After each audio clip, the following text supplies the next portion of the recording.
ওপার বাংলা সিনেমা এখন তো ভিসাই বন্ধ, ভিসা দিচ্ছে না। না আমাদের তো দুবাইয়ের শেখদের সাথেই বিজনেস, বিকজ দুবাইতে যদি বিজনেস থাকে ওখানে লোকাল পার্টনার নিয়ে আমাদেরকে কাজ করতে হয়। সো অফকোর্স দুবাইয়ের শেখরা তো থাকেই। মনের মানুষকে খুঁজে পাওয়া, মনে তো কত মানুষই থাকে, কোন মানুষ, যাই হোক ব্যাপারে না বলি, অনেক আগেই খুঁজে পাওয়া হয়েছে বা হয়নি, এই একটা সাসপেন্স থাকো।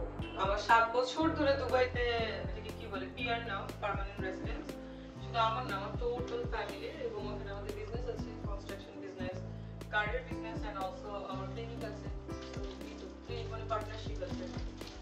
বর্তমান ব্যস্ততা যদি জানতে চাই, বর্তমান ব্যস্ততা আসলে ঈদের কিছু কাজ আছে, লাইক ঈদের ওয়েব ফিল্ম আছে, একটা আমার প্রমোশনাল সং বের হচ্ছে ঈদের জন্য, এন্ড আরেকটা জিনিস দুটো লঞ্চিং আছে আমার, আমি কম্পিটিশনে টাই আপ আছি।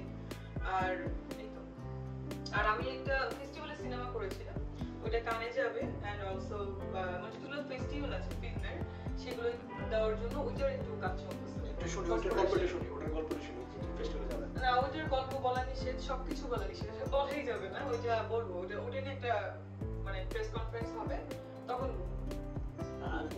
ওপার বাংলা সিনেমা এখন তো ভিসাই বন্ধ, ভিসা দিচ্ছে না। ইভেন আমার বাবা অসুস্থ, আব্বুকে চেন্নাইতে ডক্টর দেখিয়েছিলাম, তো আব্বুর ভিসা আছে, আমাদের নেই বলে আব্বুকে নিয়ে যেতেও পারছি না। আপনারা আমার একটা পোস্ট দেখেছিলেন আব্বুর ব্লাড লাগবে, তো মানে এই একটা কমপ্লিকেশনস, মানে কেন ভিসাটা ওপেন করছে না ইন্ডিয়া, সেটা বলতে পারছি না।